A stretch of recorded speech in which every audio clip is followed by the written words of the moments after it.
Welcome back to my channel కృష్ణాతో సరదాగా ఛానల్కి స్వాగతం సుస్వాగతం. ఈరోజు మన వీడియోలో పెరుగు చారు చేసుకోవటం ఎలా అనేది ఆ ప్రాసెస్ అంతా దీంట్లో చూపిస్తానండి. మీకు ఒక ఉల్లిపాయ, 3 పచ్చిమిర్చి, కొంచెం కరివేపాకు, పావు కేజీ పెరుగు, పావు కేజీ పెరుగులోకి 1/2 స్పూన్ సాల్ట్ వేస్తున్నాను. పావు కేజీ పెరుగండి, 1/2 స్పూన్ సాల్ట్ వేసాను.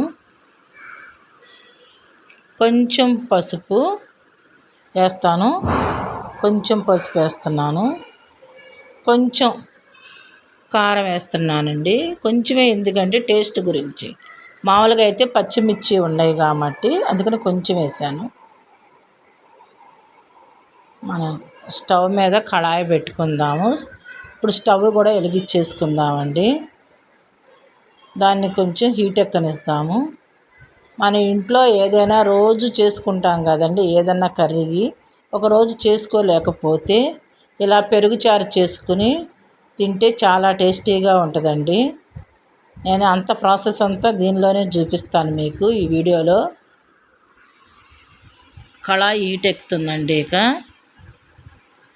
ఒక్క గరిటె ఆయిల్, అది ఒక గరిటె చూపించా కదా, ఆయిల్లో పెట్టే గరిటె, ఒక గరిటె ఆయిల్ వేసాను. దాన్ని కొంచెం హీట్ ఎక్కనిద్దాము.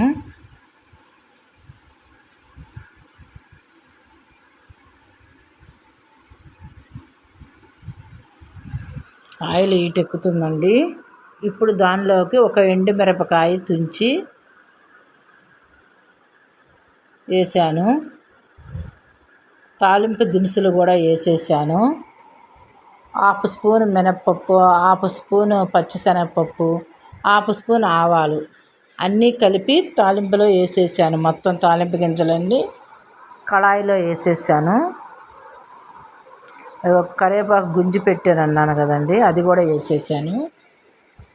ఒక్క ఉల్లిపాయ కట్ చేశానండి, పావు కేజీ పెరిగే కదా, చిన్నగా ముక్కలు కట్ చేసి, 3 పచ్చిమిర్చి ముక్కలు.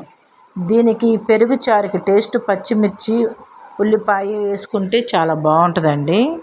కొంచెం టేస్ట్ కోసమనే ఉప్పు, కారం, పసుపు వేసాను. కారం అనేది కొంచెం లైట్గా వేసాను, ఎందుకంటే మనకి పచ్చిమిర్చిలో మంటే ఎక్కువ శాతం సరిపోయిద్ది. టేస్ట్ గురించి వేసాను అన్నమాట కారము. ఉప్పు మనం తగినంత చూసుకుని 1/2 స్పూన్ వేసాను కదా, చాలా పోతే పెరిగే కాబట్టి మనం కలుపుకోవచ్చు. అదిగోండి ఆ గిన్నెలో పెరుగు, అవి మొత్తం కలదిప్పుదాము. ఉప్పు, కారం, పసుపు, పెరుగు కలిపి. ఇవి కొంచెం ఉల్లిపాయలు ఏగతా ఉండాలండి, లైట్గా ఏగితే చాలు, బాగా ఎర్రగా ఏగాల్సిన పని లేదు. అన్నీ పర్ఫెక్ట్గా చేసుకుంటే మజ్జిగ చారంత టేస్ట్ ఇంకొకటి లేదండి. మనకి చలవ కూడా అంటారు, వేడి కూడా ఉండదు, పెరుగు కదా. ఎంత టేస్టీగా ఉంటుందో మీరు చేసుకుని చూసి కామెంట్ రూపంలో మా ఛానల్ పెట్టండి. మీరు కృష్ణాతో సరదాగా ఛానల్ని సబ్స్క్రైబర్ చేసుకునే వాళ్ళు, కొత్త వాళ్ళు ఎవరైనా ఉంటే చేసుకోండి. అది పెరుగు పోసేసామండి తాలింపులో, వెంటనే స్టవ్ బంద్ చేయాలి, లేదంటే ఇరిగినట్టు అవుతుందండి. గుర్తుపెట్టుకోండి బాగా. పెరుగు పొయ్యంగానే స్టవ్ బంద్ చేసేయాలి. అట్లా కలదిప్పుకొని ఒక గిన్నెలో పోసేసుకోవటమేనండి.